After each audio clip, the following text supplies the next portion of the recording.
오늘 우리에게 주시는 하나님의 귀한 말씀 로마서 12장 1절에서 3절까지의 말씀입니다. 로마서 12장 1절에서 3절까지의 말씀.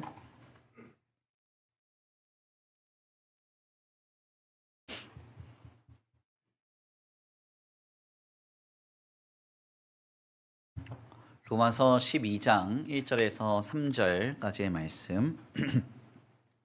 다 찾으신 줄 알고 다 같이 한 목소리로 함께 봉독합니다.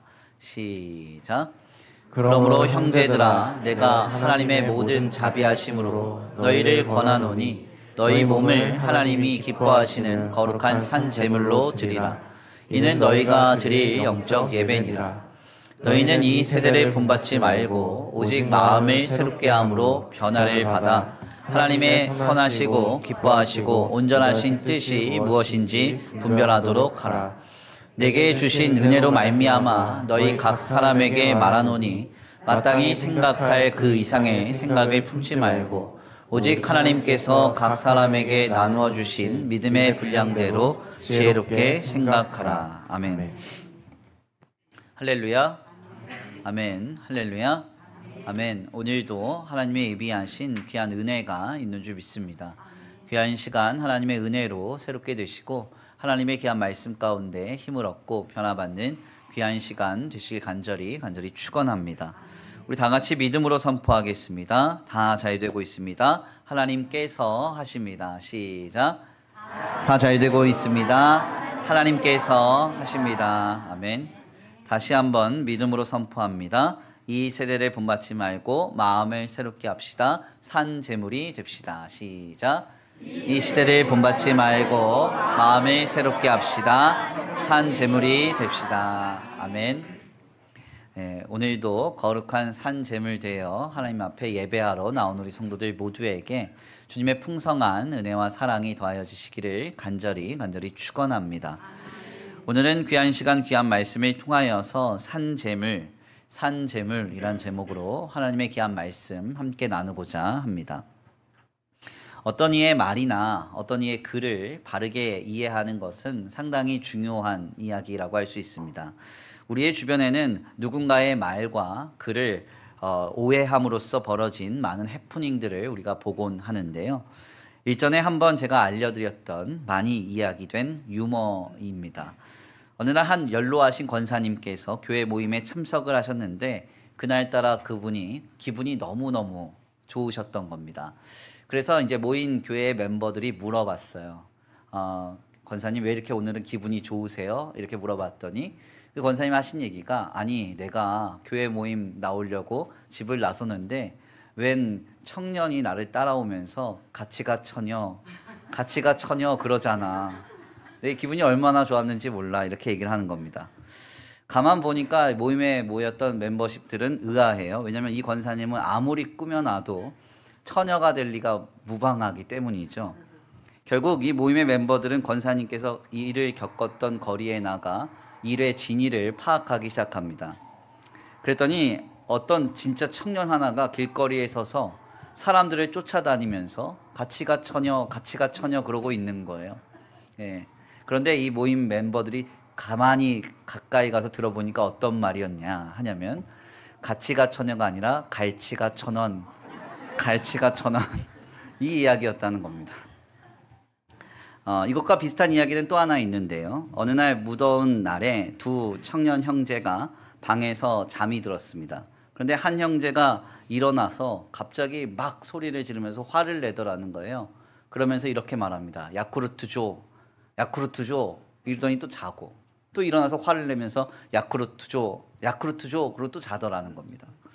이 상황에서 다른 청년은 이놈이 날이 더워서 더위를 먹어서 자다가 헛소리를 하나 보다 이렇게 생각을 했어요. 근데 알고 보니까 이 형제가 발음이 안 좋아서 자다가 너무 더우니까 선풍기를 틀어놓고 잤는데 추워가지고 약으로 틀어줘 이렇게 얘기를 했는데 이제 이걸 야쿠르트조로 들은 거예요.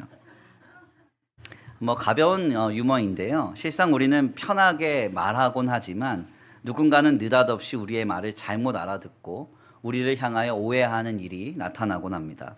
사실 말보다 더 큰 오해를 불러일으키는 것은 글입니다. 왜냐하면 글이라고 하는 것은 쓴 저자와 읽고 있는 독자 사이에 어떤 지식과 교양 그리고 상황과 감정이라는 갭이 발생하기 때문입니다.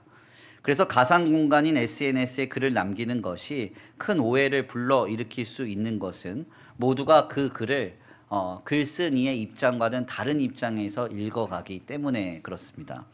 결국 어느 유명한 스포츠 감독은 SNS에 글을 올리거나 게시물을 올리는 것은 많은 사람들의 오해를 불러일으킬 수 있기 때문에 이런 일을 하는 것 자체가 인생의 낭비다 이렇게 표현하고 했습니다. 이렇게 실상 누군가의 말이나 어떤 누군가의 글을 오해한다는 것은 빈번하게 발생되는 일입니다. 어느 정도의 시간이 흐르고 각자가 좀 노력을 다한다면 충분히 해소될 수 있어요. 그런데 정말 심각한 점은 무엇인가 하냐면 살아계신 하나님의 말씀인 성경을 오해하는 것입니다. 성경을 오해하면 잘못된 신앙이나 어떤 사상에 갇혀서 결국 진리인 성경의 말씀을 바르게 이해하지 못하고 생명을 떠나는 일을 경험할 수가 있기 때문에 그렇습니다. 그래서 우리의 주변에 가끔 이단이나 사이비에 빠져서 성경을 오해하신 분들과 대화를 나눠보면 전혀 대화를 할 수가 없고 자신들이 주장하고 자신들이 지금 가지고 있는 그 성경에 대한 이해의 틀에서 조금 더 벗어나지 못한 채 결국 잘못된 길에 서 있음을 우리가 확인하게 됩니다. 그렇기 때문에 그 무엇보다도 성경을 바르게 이해하는 것이 상당히 중요한 일이라고 할 수 있습니다. 일반적으로 성경을 바르게 해석하는 첫걸음은 문맥 속에서 성경을 해석해내는 겁니다. 여기서 문맥적 해석이란 성경 증언의 내러티브, 그러니까 성경 말씀의 앞뒤 순서에 따라서 우리가 은혜 받았던 말씀을 파악하는 거예요. 그래서 어떤 구절의 말씀이 자신에게 인상적인 감동을 주었다고 한다면 우리는 그 말씀을 바르게 파악하기 위해서 앞뒤 문맥을 읽어보고 내가 받은 감동이 맞는지를 확인하는 것이 중요합니다. 제가 지금으로부터 약 한 20여 년 전에 신학생 시절에 한국교회에 가장 많이 이슈가 되었던 한 성경의 내용 해석이 있습니다. 그것은 바로 창세기서 15장 13절에서 14절 말씀의 해석이었는데요. 한번 찾아서 함께 봉독해 올려드리겠습니다. 창세기서 15장 13절에서 14절입니다. 함께 봉독합니다. 시작.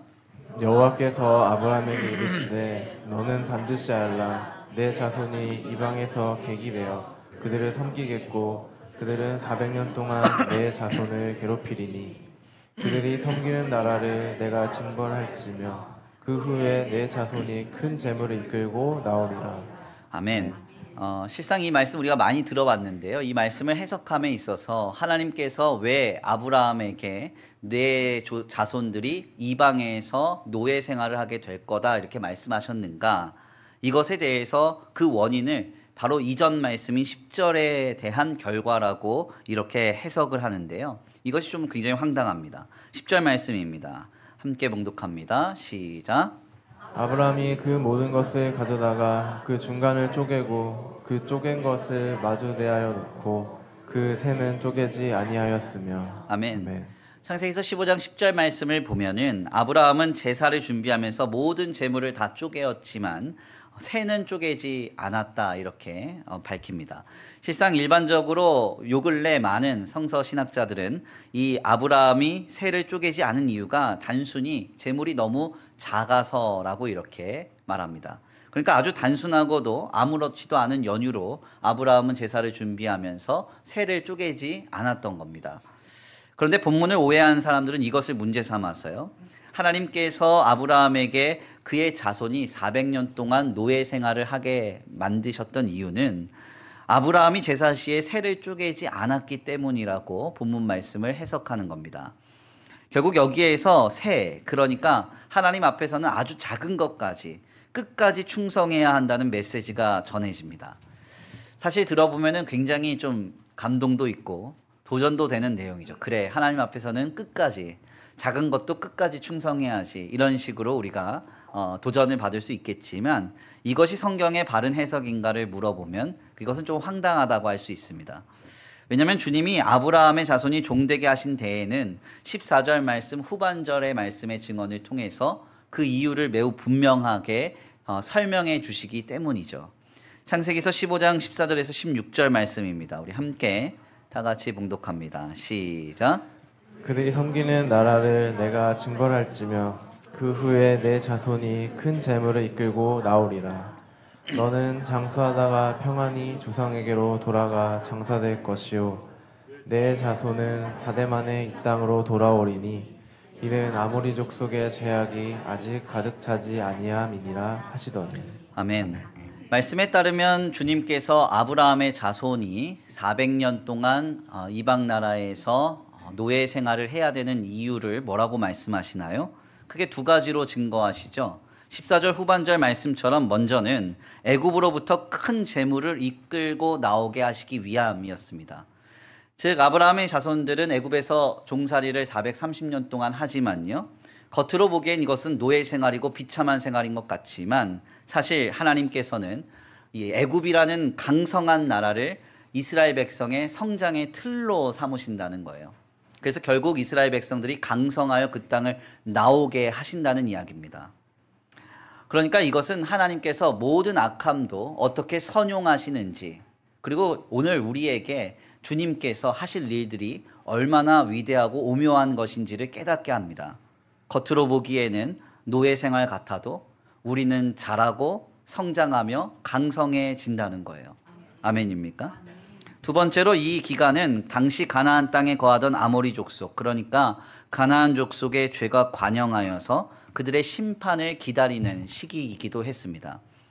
즉 이스라엘 백성들이 가나안 땅을 차지하게 되는 역사는 하나님께서 단순히 이방 나라들이 가지고 있는 땅 뺏어서 이들에게 주었다 하는 게 아니라 아브라함 자손에게는 하나님께로부터 땅을 얻는 약속의 성취이자 동시에 가나안 땅에 살고 있었던 가나안 족속들은 죄가 관영 가득 참으로 그들에게 심판이 이른 결과였다는 것이죠. 우리가 창세기서 15장 말씀을 성경에서 기록하고 전하는 맥락에 따라서 바르게 이해할 때 우리는 하나님을 오해하지 않게 됩니다. 먼저 하나님은 우리의 작은 행동 혹은 어떤 신앙적으로 우리가 완벽하지 못하고 결핍된 요소로서 살아갈 때 주님은 우리에게 큰 징벌을 주시길 기뻐하시는 주님이 아니시라는 것이죠. 작은 행동 하나 혹은 어떤 결핍된 요소로 인해서 우리를 늘 책망하려고 벌 주려고 기다리시는 하나님이 아니시라는 겁니다. 동시에 우리 하나님은 자신의 백성들, 즉 이스라엘 백성들에게 복을 주기 위해서 공의와 정의를 다 저버리시고 세상 사람들, 즉 가나안 족속의 것들을 마구 빼앗아 버리시는 주님이 아니시라는 사실을 깨닫게 됩니다. 하나님의 말씀을 바르게 이렇게 이해할 때 우리 주님은 사랑과 공의의 하나님이심을 우리가 깨닫게 되는 것이죠.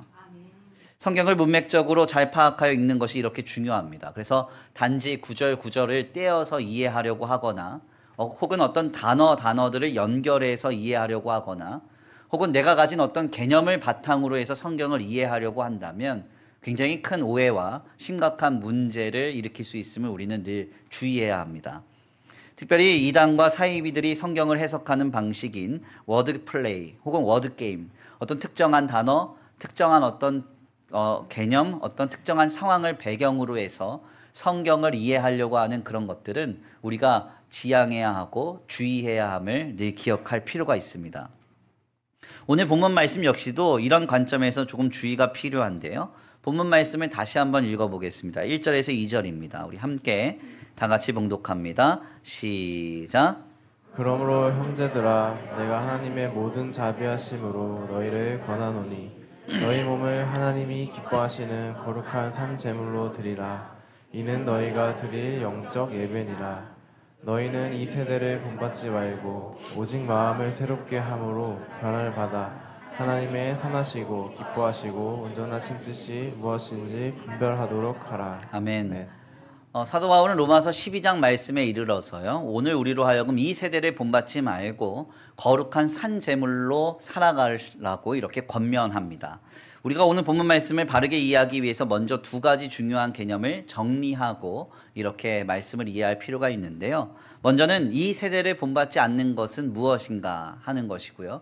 두 번째는 사도 바울이 말하고 있는 거룩한 산 제물은 무엇인가 하는 것을 좀 정리할 필요가 있습니다. 보통 오늘 본문 말씀은 많은 강단 속에서 이 세대를 본받지 말라라고 하는 메시지로서 단순하게 오늘날의 이기적이고 개인적이며 혹은 탐욕적이고 정욕적인 이 땅의 세태와 문화들을 경계케 하는 의미로 선포되곤 했습니다. 그런데 오늘 본문 말씀에 과연 사도 바울이 말하고 있는 이 세대를 본받지 말라라고 할 때 그 세대가 오늘 우리와 같은 시대를 이야기하는 것일까요? 그렇지 않습니다. 바울이 말하는 이 세대란 단순히 오늘과 같이 이 고도로 발달된 시대 속에서 각자 이기적이고 개인적이며 정욕적이고 쾌락적인 어떤 문화와 세태를 이루는 이 세대를 본받지 말라라고 하는 의미는 아닐 거예요. 그럼 어떤 의미인가? 우리가 바울이 말하는 이 세대를 파악하기 위해서는 문맥적인 흐름을 잘 파악할 필요가 있습니다. 오늘 본문 말씀 속에서 전해지는 이 세대를 본받지 말라 할 때 이 세대란 로마서 11장의 거대한 흐름으로부터 이해가 되어야 하죠. 바울은 로마서 11장 말씀을 통해서 하나님께서 보내신 메시아, 즉 예수님을 거부하고 있었던 유대인들의 모습을 지적했습니다. 주님은 이것을 바꾸셔서 오히려 더 큰 하나님의 큰 구원의 역사를 이루셨다고도 이렇게 선포하셨죠. 여기서 그러므로 말하는 이 바울이 말하는 이 세대란 유대인들의 모습처럼 하나님이 보내신 예수님을 그리스도로 믿지 않는 모습을 의미합니다. 오늘날 고도로 발달되어서 물질주의와 각종 어떤 지식과 이성들이 팽배하여져서 이기적이고 정욕적이며 탐욕적으로 나아가는 세태와 문화, 그걸 복잡하게 말하고 있는 게 아니라 아주 단순하게도 예수를 그리스도로 믿지 않는 모습, 그것을 경계하라고 말하고 있는 것입니다.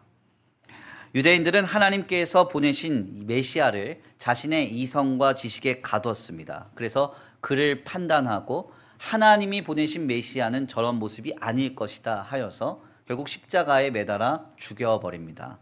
그리고 결국 하나님이 보내지도 않은 그런 어떤 메시지와 그런 율법적인 기준을 가지고 하나님이 하실 일들을 자신들만의 계획과 뜻 안에서 그려내기 급급했죠.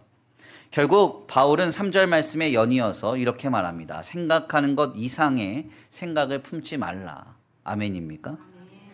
하나님께서 하실 일들은 우리가 파악할 길이 없고 하나님께서 예수 그리스도를 통하여 이루실 하나님의 큰 일은 우리의 이성과 지식에 갇히는 것이 아님을 말하면서 결국 예수를 그리스도로 믿는 일이 우리에게 얼마나 소중하고 가장 귀한 것인가를 말하고 있는 겁니다. 결국 여기에서 연이어서 우리에게 도전되는 것은 이 세대를 본받지 말고 거룩한 산 제물로 살아가야 한다는 것입니다.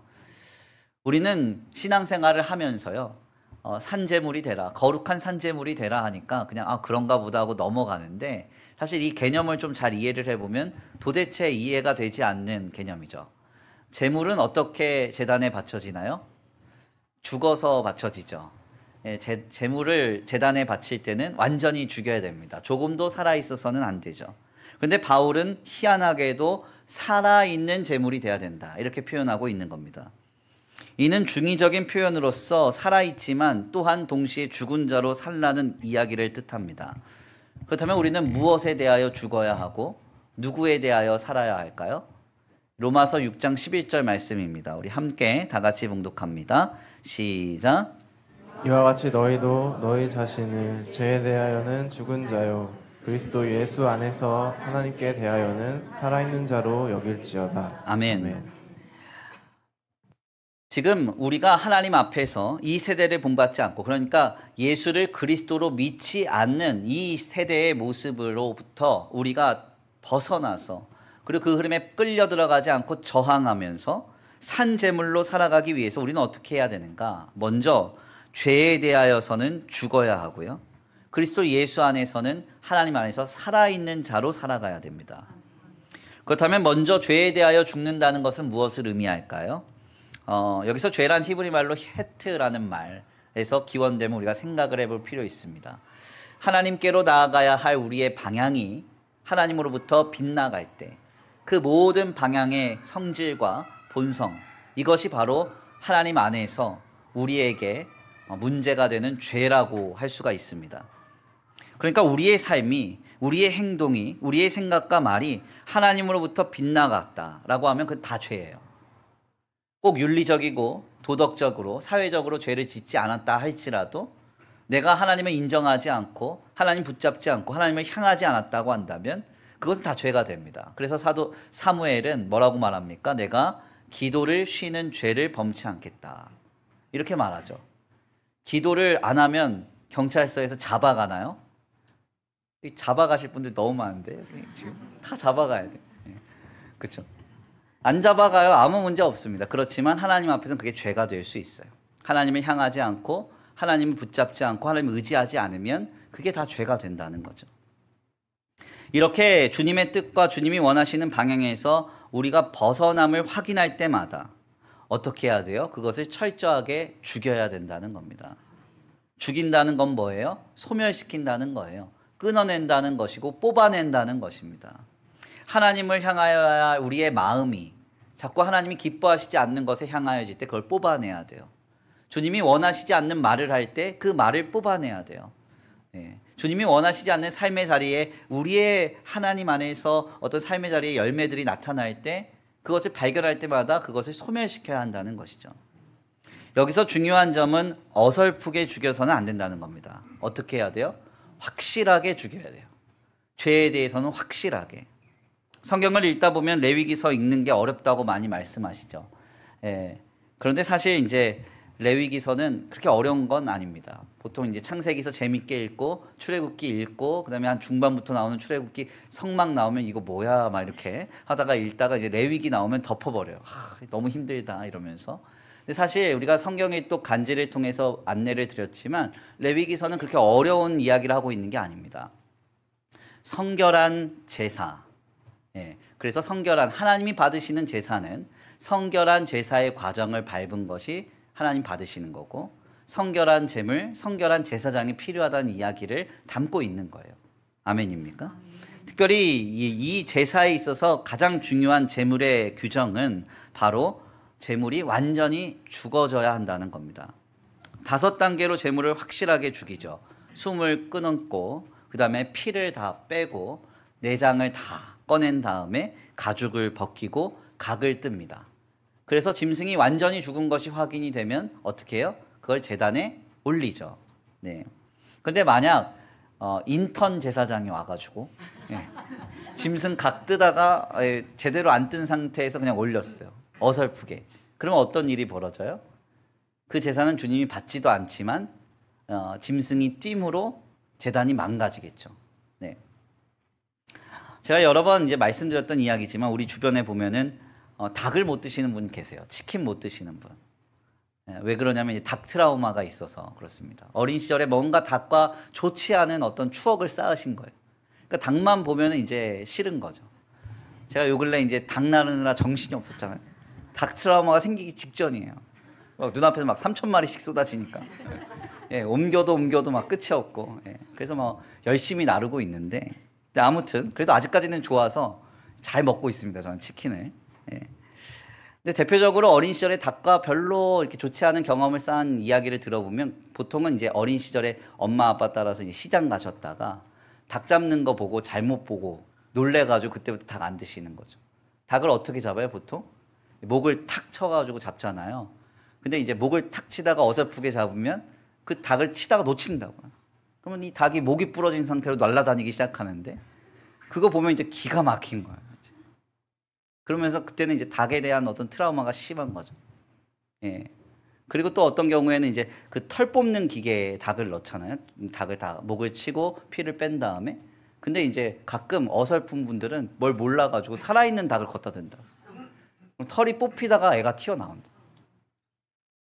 저희 집도 잠깐, 아주 잠깐인데 백숙을 못 먹었던 적이 있거든요. 저희 아내랑 이제 뭐 장모님이랑 애들이랑 잠깐 어디 뭐 놀러 간다 해서 놀러 갔다 와라 해서 보냈어요. 뭐 어디 계곡 갔는데 거기서 백숙이 나왔는데 뭐 오골계 백숙인가? 근데 머리까지 같이 삶은 거예요. 뚜껑을 열다가 놀래가지고 머리가 있으니까 죄송합니다. 아무튼 우리 주변에 보면은 치킨을 먹어야 하는 국민의 사명을 저버리고 치킨을 못 드시는 분들이 계시는데 그 이유는 뭐냐면 이게 어설프게 잡는 것보다 그런 거죠. 덜 죽은 재물 올리면 제단에서 뛰겠죠. 하나님의 제단 망가집니다. 그래서 주님은 절대 죽지 않은 제물 올리지 말라 하세요. 예. 하나님을 떠난 죄의 문제를 해결하기 위해서는 하나님의 방법대로 죄를 해결해야 돼요. 하나님의 방법이 뭡니까? 죄의 싹은 사망이요. 레위기 17장 말씀에 피는 생명이니 그 피가 죄를 속하느니라. 내가 죽었어야 하는 죄의 결과를 맞이하는 짐승이 죽는 그 현장을 통해서 하나님은 죄에 속하는 은혜를 베풀어 주시겠다 약속하시죠. 그러니까 죄가 결국 무엇을 불러일으키는가를 목도하는 것이 하나님의 속죄의 현장임을 우리가 기억해야 합니다. 신자는 이렇게 죄에 대해서 그러므로 철저히 죽은 자로 살아가야 돼요. 내 안에 하나님이 기뻐하시지 않는 삶의 방향과 행동과 말과 생각이 발견될 때마다 그것을 따라가다간 우리에게 죄의 싹신 사망이 찾아올 수밖에 없다는 사실을 깨닫고 우리 안에 있는 모든 죄에서 우리가 돌이키기를 애써야 한다는 것이죠. 결국 여기에서 자연스럽게 연결되는 것이 두 번째, 예수 안에서 하나님께 대하여 산자로 살아가는 것입니다.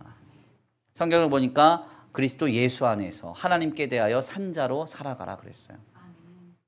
죄의 결과가 목도되는 그 현장, 사망만 보입니까? 그렇지 않죠. 성도는 그 모든 죄의 값을, 우리가 죽었어야 하는 그 죄의 값을 이미 치르신 예수님이 우리에게 뜨겁게 다가오는 것이죠.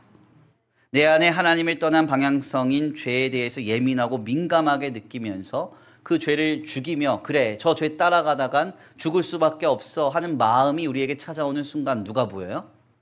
예수님이 보이는 거예요. 예수님. 그러면서 그 예수 안에서 말하고 그 예수님을 통하여서 생각하고 그 예수님을 붙잡고 살아가는 인생이 시작이 되는 것이죠. 이것이 바로 그리스도 예수 안에서 살아있는 자로 살아가는 인생입니다. 우리의 주변에 보면 불결한 분이 있고 청결한 분이 있죠.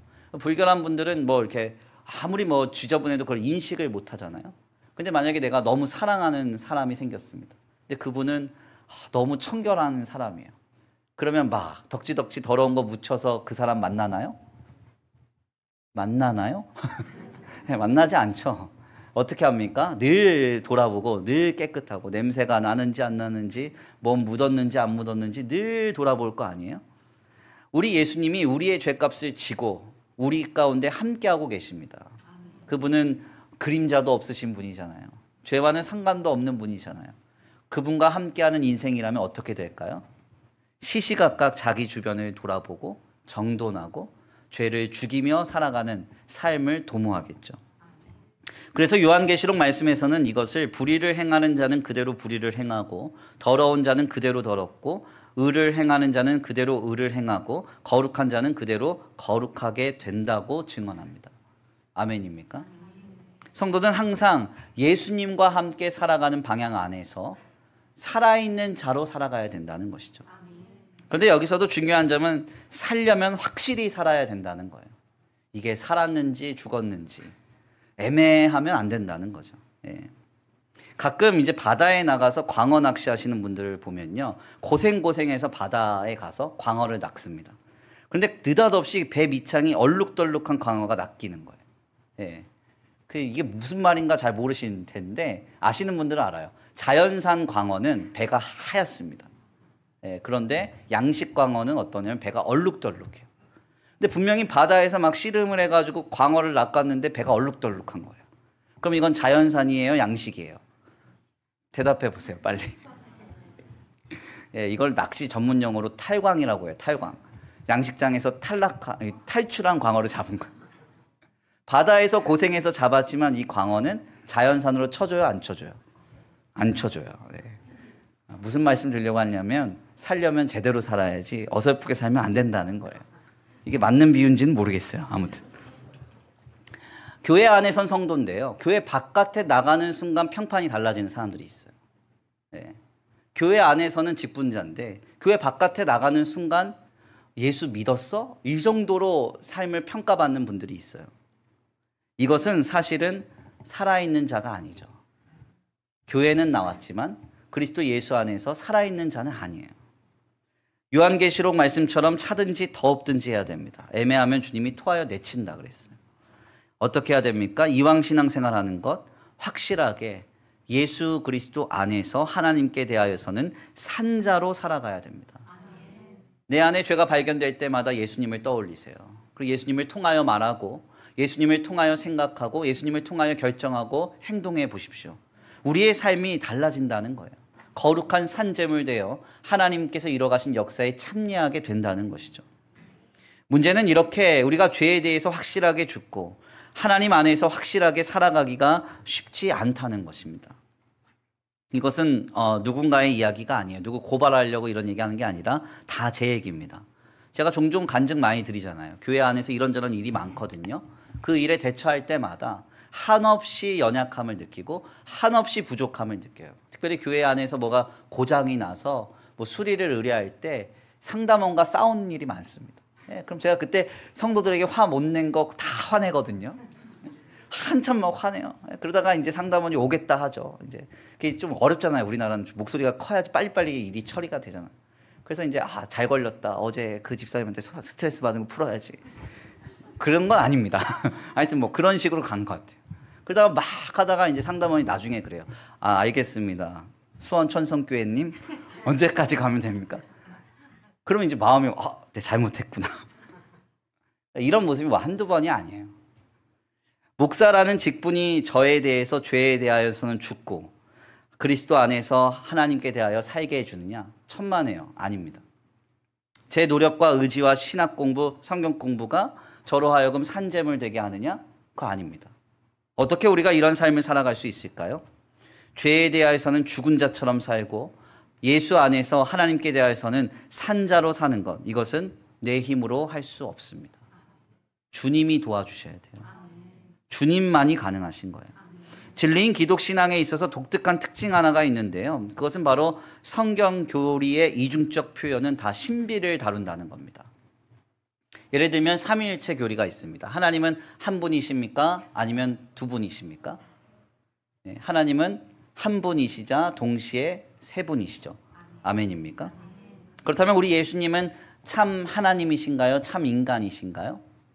네, 이건 역시도 이중적이죠. 예수님은 참 하나님이시자 동시에 참 인간입니다. 그러면 우리 자신, 우리 성도는 어떻다고 성경 교리가 말합니까? 우리는 의인이에요? 아니면 죄인이에요? 네, 성도는 죄인이자 동시에 의인이에요. 인간이 기독교 교리를 만들었다면 누가 이렇게 만듭니까? 네, 그냥 단순하게 답 주죠. 성도는 죄인이야. 예수님은 하나님이야. 하나님 한 분이야. 이렇게 말하죠. 그러나 진리인 기독 신앙의 교리가 이중적으로 우리에게 전달되면서 때때로 이성적이고 철학적인 영역을 뛰어넘어 우리에게 이렇게 정리되는 이유는 이 모든 요소가 하나님께서 하시는 일임을 나타내기 때문입니다. 그래서 성 어거스틴은 그의 책인 고백록을 통해서 이런 말을 우리에게 전하죠. Qui mirum si non comprendis, sin enim comprendis non est Deus. 네가 하나님을 파악하지 못한다는 것이 뭐 그리 놀라운 일이냐. 만일 네가 하나님을 파악한다면 그분은 하나님이 아니시다. 아멘입니까? 진리인 기독교의 이중적 교리가 신비로 전해지는 이유는 그 모든 일을 하나님께서 하실 수 있음을 밝히는 겁니다. 이는 오늘 우리를 향한 바울의 권면 역시도 동일합니다. 바울이 뭐라고 말해요? 너희가 이 세대를 본받지 말고 살아있는 재물로 살아가라. 우리는 산 재물, 죄에 대해서는 죽었지만 예수 안에서 하나님께 대하여서는 산자로 살아가는 거예요. 죽었지만 살아있는 산 재물 되는 삶, 이것은 내가 할 수 있는 일이 아닙니다. 하나님이 하시는 일이에요.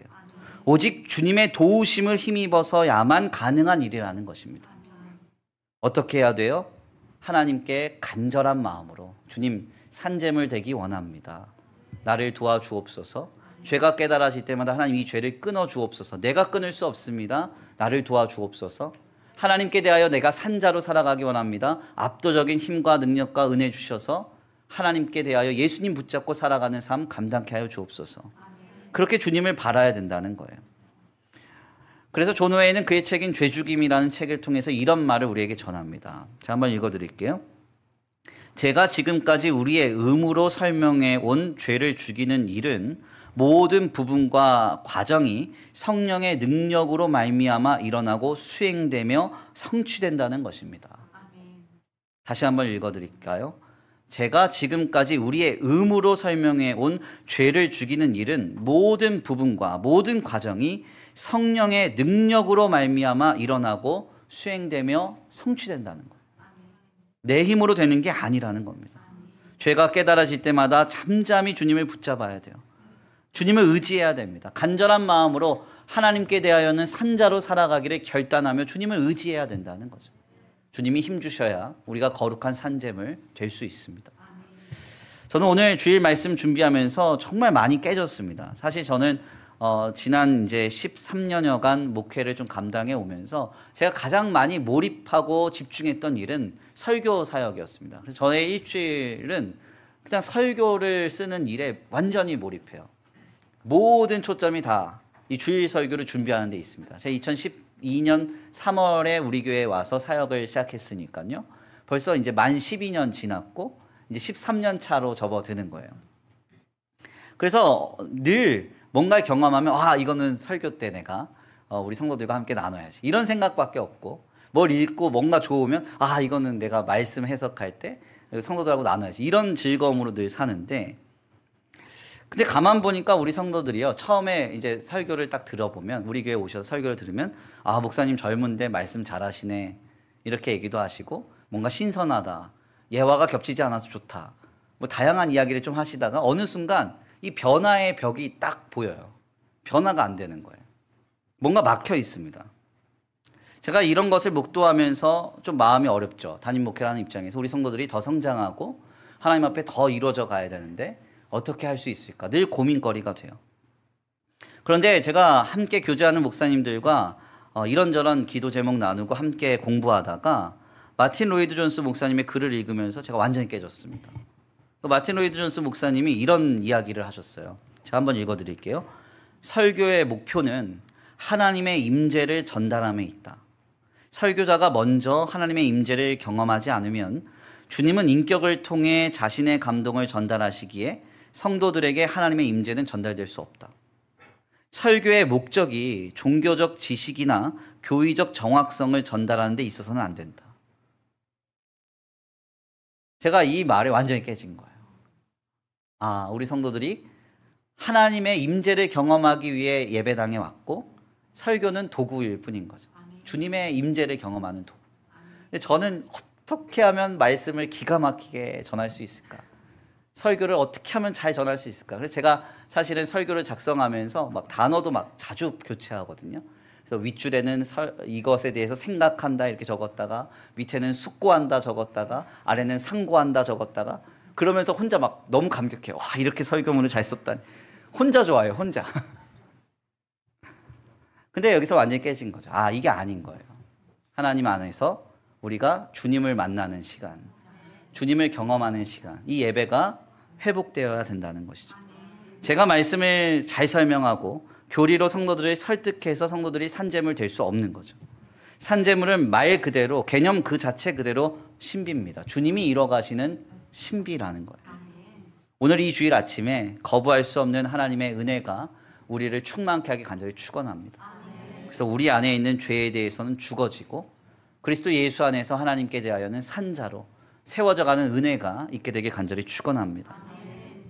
귀한 말씀의 결론을 맺겠습니다. 바울은 우리가 이 세대를 본받지 말고 산 제물로 살아갈 것을 권면합니다.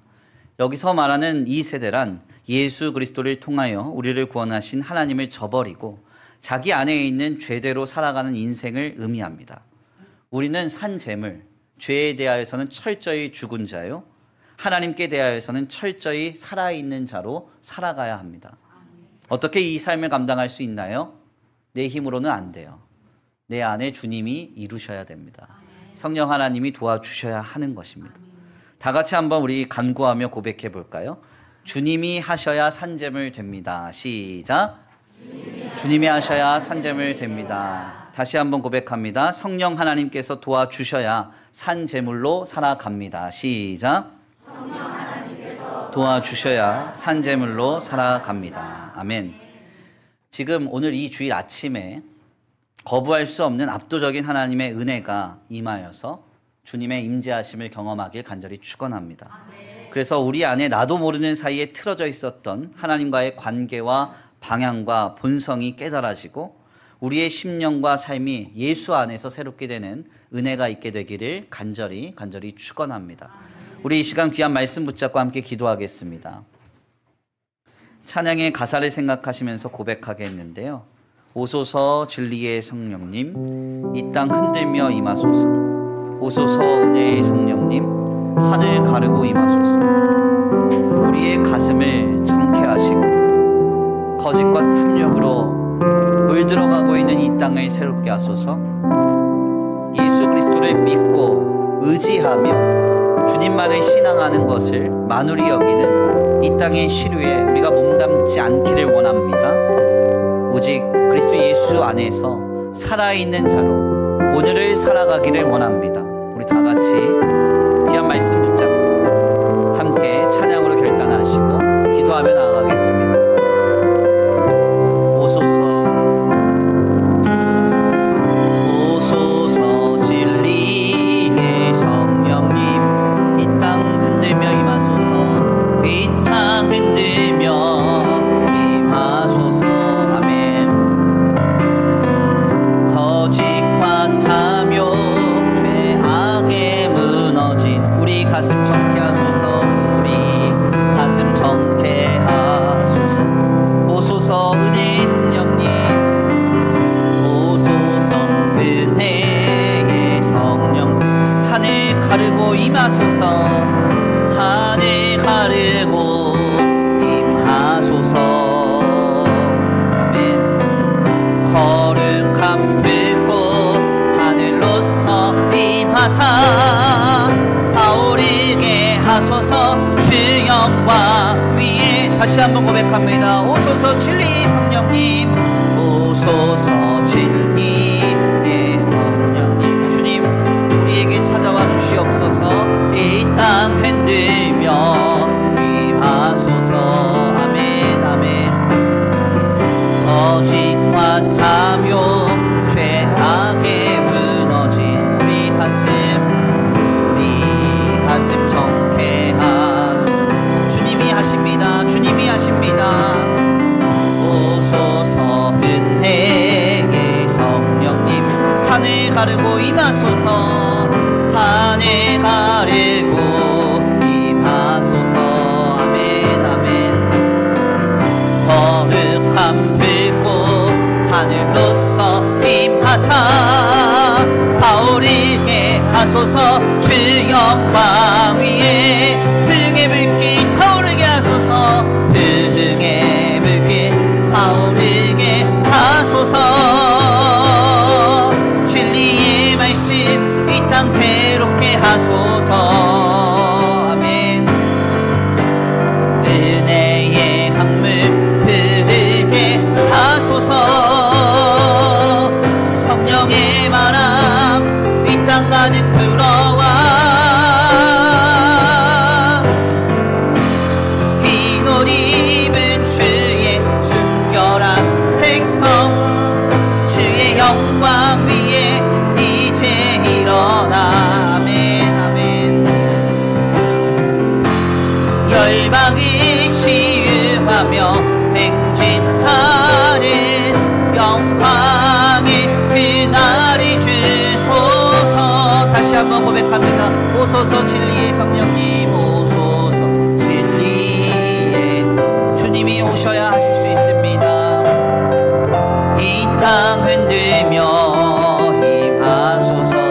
거짓과 탐욕 죄악에 무너진 거짓과 탐욕 죄악에 무너진 우리 가슴 정케하소서. 오소서 은혜의 성령님, 오소서 은혜의 성, 하늘 가르고 임하소서. 하늘 가르고 임하소서. 거룩한 불꽃 하늘로서 임하사 타오르게 하소서. 타오르게 하소서. 주 영광 주의 성령 성령이 우리 가운데 이루실 것입니다. 등의 불길 타오르게 하소서. 진리의 말씀 이 땅 새롭게 하소서. 은혜의 강물 흐르게 하소서. 은혜의 강물 흐르게 하소서. 성령께서 이루십니다. 성령의 바람 이 땅 가득 불어와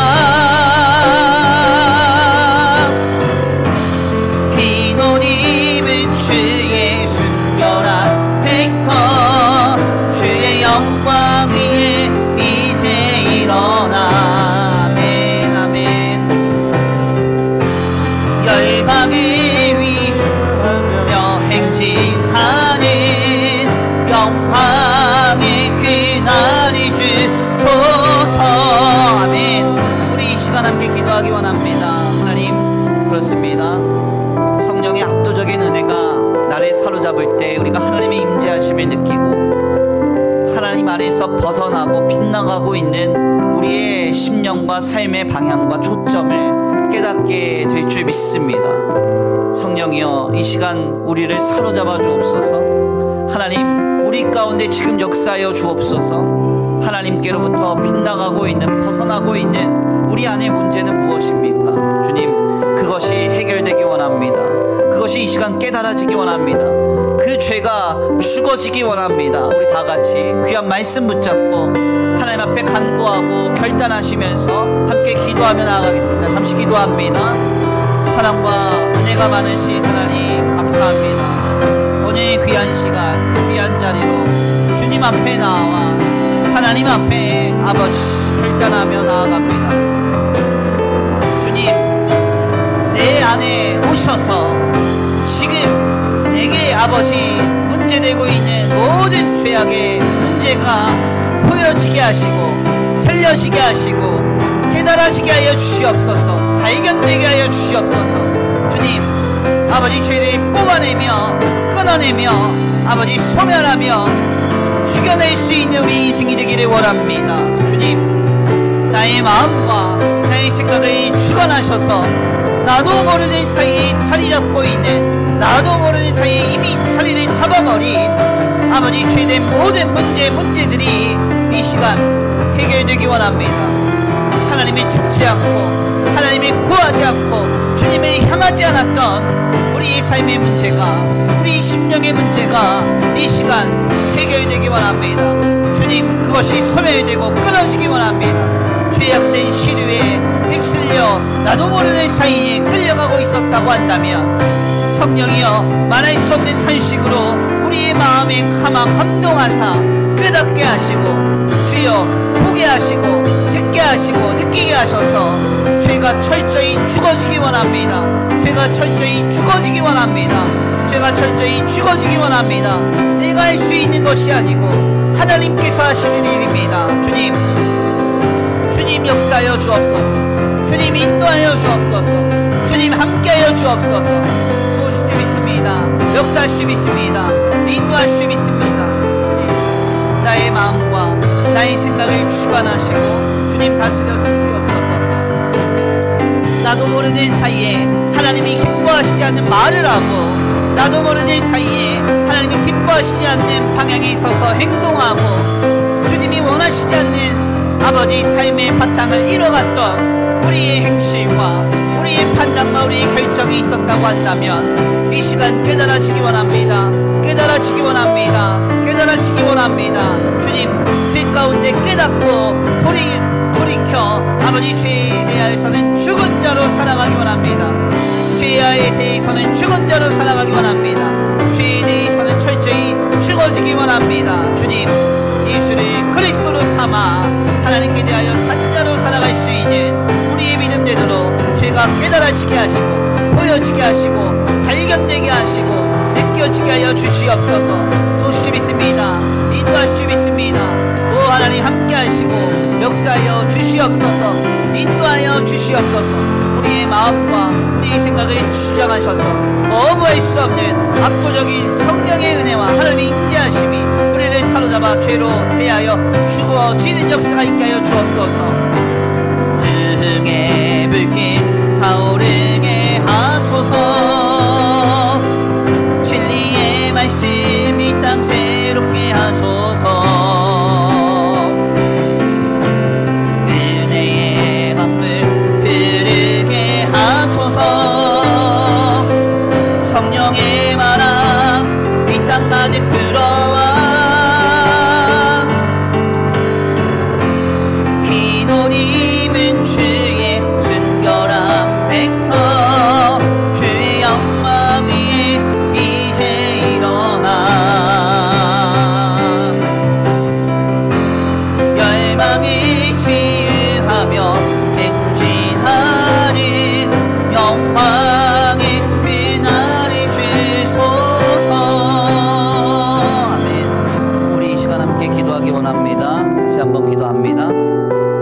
죄에 대하여서는 죽어야 하지만 예수 안에서 하나님께 대하여서는 산 자로 살아가야 합니다. 우리의 삶의 순간순간 나의 모든 죄의 값을 치르시고 죽으사 나를 구원하신 예수님이 생각나기를 원합니다.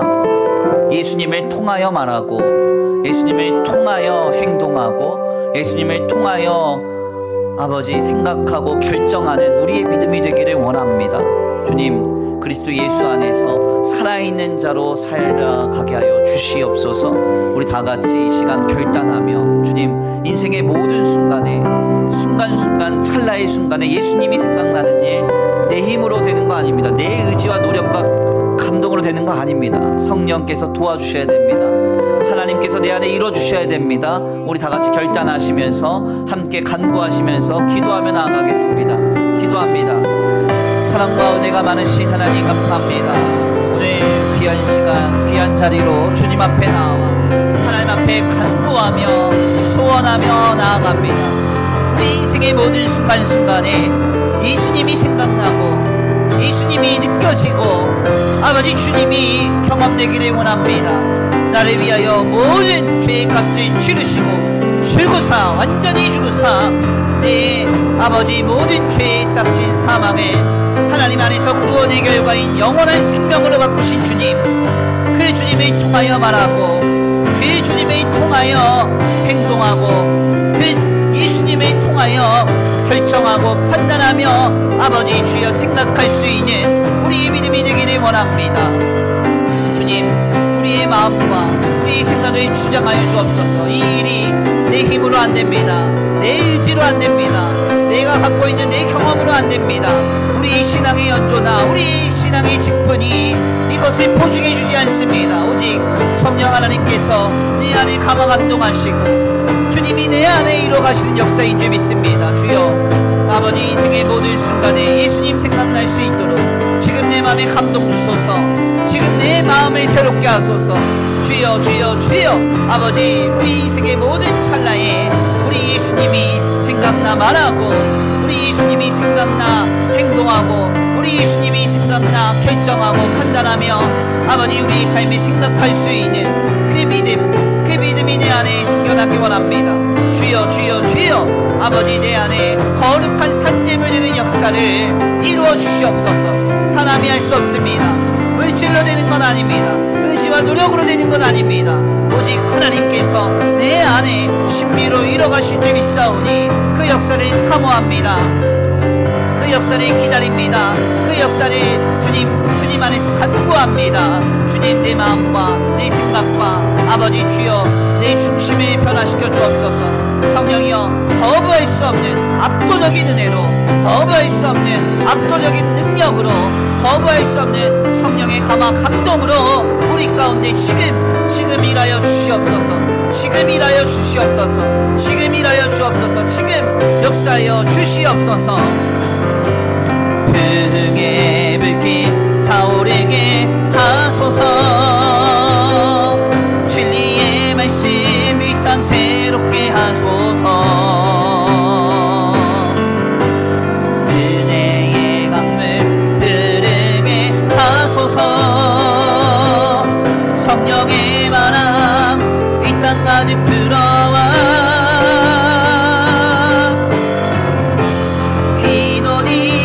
주의 순결한 백성, 주의 영광 위에 이제 일어나 열망을 치유하며 행진하는 영광의 그날이 주소서. 아멘. 하나님 감사합니다. 오늘 귀한 시간 귀한 자리로 주님 앞에 나와 하나님의 귀한 말씀 상고하게 하시니 감사합니다. 주님, 그렇습니다. 우리는 이 땅에서 거룩한 산재물 되어 이 세대를 본받지 않고 주님 안에서 살아가야 함을 도전받습니다. 이 땅의 많은 시대의 시류와 문화가 예수를 그리스도로 믿는 일을 허탄하게 여기며 주님이 보내신 예수님을 만홀히 여기는 이 시대의 문화 속에서 신자는 이리저리로 흔들릴 것이 아니라 마음이 견고하여 죄에 대해서는 죽은 자요 그리스도 예수 안에서는 살아있는 자로 살아가야 함을 다시 한번 도전받사오니 이 역사를 지금 우리 가운데 성령이여 이루어 주시옵소서.